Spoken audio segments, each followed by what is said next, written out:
नमस्कार, आप देख रहे हैं गेम प्लान। मेरा नाम है तनय तिवारी, मेरे साथ आज संजय बांगर। और संजय सर, एशिया कप 2023 में games come thick and fast. वो रिजर्व डे की वजह से आप समझिए कुछ घंटों पहले खत्म हुआ भारत पाकिस्तान मुकाबला और आज फिर से भारत श्रीलंका मुकाबला। और ऐसा मुकाबला जहां पर दोबारा से भारतीय टीम आकर इसी मैदान के ऊपर अच्छा क्रिकेट खेलने की कोशिश करेंगी। जो पिछला मैच था वो ज़बरदस्त मैच था, बल्लेबाजों के लिए, गेंदबाजों के लिए, सभी गेंदबाजों के लिए। तो एक कंप्लीट परफॉर्मेंस मैं कहूँगा इतने बड़े मैच में जो खिलाड़ियों ने खेला। और आने वाले मैच में मतलब जो श्रीलंका के खिलाफ है, श्रीलंका की टीम जो है एक मैच जीत के आ रही है, रेनिंग एशिया कप चैंपियन है, तो उनके खिलाफ दोबारा से, क्योंकि ये सुपर 4 है, एक और मुकाबला जीतना ज़रूरी है भारत के लिए। भारत का ये दूसरा सुपर 4 मुकाबला बनाम होस्ट श्रीलंका। अपने घर पर खेलेगी श्रीलंका, 13 लगातार ओडीआई जीत का हौसला लेकर खेलेगी श्रीलंका। ये बहुत महत्वपूर्ण मुकाबला होने वाला है भारत के लिए। यहां अगर आप 2 अंक लेते हैं तो फाइनल की टिकट लगभग पक्की हो जाती है। पाकिस्तान के विरुद्ध उस मुकाबले से भारत के पास कई टेकअवेज हैं, चाहे वो केएल राहुल का फॉर्म हो, चाहे वो विराट कोहली का वो वापस शतकों के मूड में आना हो, गेंदबाजों का बेहतरीन फॉर्म हो। आइए सब पर नजर डाल लेते हैं इन द की टेकअवेज। क्या खूबसूरत पारी रही है विराट कोहली की, चाहे वो शॉट सिलेक्शन की बात कर लें। हमने आप सबसे सुना कैसे वो स्ट्राइक रोटेशन भी एकदम आला था। लेकिन आप एक मुकाबला खेल कर आ रहे हैं, पिछले दिन बहुत इंटेंसिटी सैपिंग था, हमने देखा वहां पर भी वो अंत में आकर डिहाइड्रेट हो गए थे।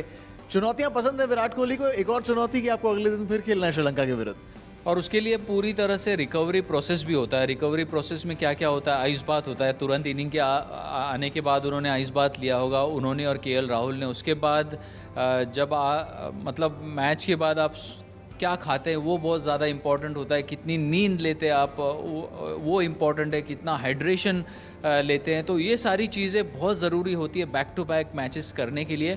और ज़रूर वो जिस तरह से प्रोफेशनल है, ये सारी चीज़ें उन्होंने ऑलरेडी की होगी। इनिंग के ख़त्म होने के बाद ही उनकी जो एक नज़र अगले मैच के ऊपर होगी।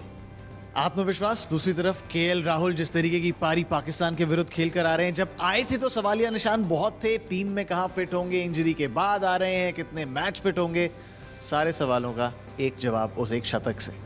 ज़रूर। और कभी भी ऐसे इनिंग के दौरान ऐसा लगा नहीं कि वो स्ट्रगल कर रहे थे। सारे गेंदबाजों के खिलाफ बढ़िया तरीके से मिडल कर रहे थे, बॉल को बहुत अच्छी तरह से मार रहे थे, थ्रू द लाइन खेल रहे थे। स्पिनर्स के खिलाफ उनकी रेंज बहुत ही गजब की थी। ये एक प्रमुख कारण था जब उनको मध्य क्रम के बल्लेबाज के रूप में भी देखा गया पिछले वर्ल्ड कप में भी।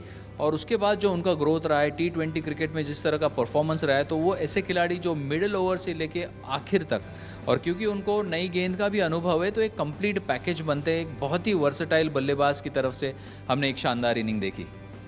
अब केएल राहुल के बारे में भी सेम सवाल हो सकता है संजय सर, क्योंकि आप पिछले दिन इतना लंबा मुकाबला खेल कर आ रहे हैं, एक पारी इतनी लंबी खेली है आपने, उसके बाद आपने विकेट कीपिंग भी करी है, इंजरी से उभर कर आ रहे हैं। क्या वहां रेस्ट लेने की गुंजाइश बनती है, या वो भी नहीं चाहेंगे क्योंकि अभी अभी आप टीम में आए हैं, मैच फिटनेस आपने दिखा दी है?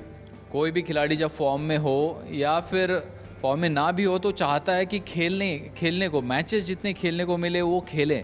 और अगर आप गेंदबाज है तो समझ सकते हैं, मगर बल्लेबाज के लिए वो चाहता है कि 100 बनने के बाद या मतलब ऐसी इनिंग खेलने के बाद दोबारा से वापस जाने की चाह होती है, ताकि वो एक्सटेंड करे फॉर्म को।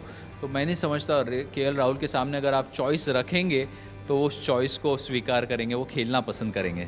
भारतीय टीम के जो 2 ओपनर्स हैं, शुभमन गिल, रोहित शर्मा, वो ये जो 2 पारियां उनकी पारी के बाद आई, वो देखकर कह रहे होंगे हम चूक गए, श्रीलंका के विरुद्ध नहीं चूकेंगे। वो जहन में जरूर होगा। नहीं, पर्सनल लैंडमार्क्स की बात अलग है, मगर जिस तरह की शुरुआत उन्होंने दी, एक हवा सा बना हुआ था, किस तरह से पाकिस्तान के गेंदबाज हावी रहे थे भारत के बल्लेबाजों के ऊपर पहले मैच में, मगर वो सारा वो जो बबल था उसको तोड़ दिया। और उसमें बहुत बड़ा अहम भूमिका जो थी वो टॉप ऑर्डर बैट्समैन की थी। जिस तरह से उन्होंने गेम सेट किया, बुनियाद रखी, जिसके ऊपर एक विशाल स्कोर खड़ा कर पाए मिडिल ऑर्डर बैट्समैन। श्रीलंका हल्के में नहीं ले सकते आप उनको। 13 लगातार ODI wins, second longest winning streak ODI cricket इतिहास में, तो आप उनको हल्के में नहीं ले सकते, स्पेशली उस बल्लेबाजी के साथ संजय सर, जहां इस टूर्नामेंट की शुरुआत से पहले शायद आप कह रहे थे कि निशंका हैं, दिमुथ करुणारत्ने हैं, उनके नीचे आपके पास बल्लेबाज नहीं है। लेकिन अब अगर आप देखें, चाहे वो सदीरा समरविक्रमा हो, कुशल मेंडिस के पास रन आने लग गए हैं, तो ये एक बहुत पुख्ता बैटिंग लाइनअप बन के उभर रहे हैं। और अपने घर पे खेल रहे, अपने कंडीशंस में खेल रहे और इकट्ठा खेल रहे, क्योंकि 13 मैच जब भी कोई भी टीम जीतती है तो वो एक बिलीफ आ जाती है टीम में कि हम किसी भी सिचुएशन से टीम को निकाल सकते हैं। और वो हमने देखा भी, क्योंकि जिस तरह से निशंका ने एक अच्छी इनिंग खेली शुरुआत में पाकिस्तान के खिलाफ, बड़े रन नहीं बने पर कुशल मेंडिस ने इनिंग खेली, और फिर सदीरा ने क्या इनिंग खेली, बेहतरीन इनिंग्स खेली। मैं समझता हूँ कि उस दिन जिस तरह का ट्रैक था वो एक डिफ़िकल्ट विकेट थी जिसके ऊपर उन्होंने वो रन्स बनाए, तो उनका कॉन्फिडेंस भी हाई होगा। शनका बतौर कप्तान जिस तरह का उनका गेंदबाजी का प्रदर्शन रहा, हो सकता है वो कॉन्फिडेंस उनको बल्लेबाजी में भी काम में आए। तो एक बल्लेबाज या एक खिलाड़ी के ऊपर निर्भर नहीं है श्रीलंका इस वक्त, और वो उस टीम की अच्छी निशानी है। और वो गेंदबाजी में भी दिखने लग गया है, क्योंकि आपका जो पहला फर्स्ट चॉइस गेंदबाजी अटैक था वो तो टूर्नामेंट की शुरुआत से पहले ही इंजर्ड बाहर बैठा था, लेकिन ऐसे में पथिराना हो, चाहे आपने शानका की बात करी, हम स्पिन में भी देख रहे हैं आपके पास तीक्ष्णा है, वेरालागे बहुत अच्छा कर रहे हैं, वहां पर भी सारे बेसिस कवर्ड दिखते हैं श्रीलंका के। मैं नहीं समझता हूँ कि मतलब कंप्लीट अटैक है, क्योंकि 2-3 अच्छे गेंदबाज हैं उनके पास।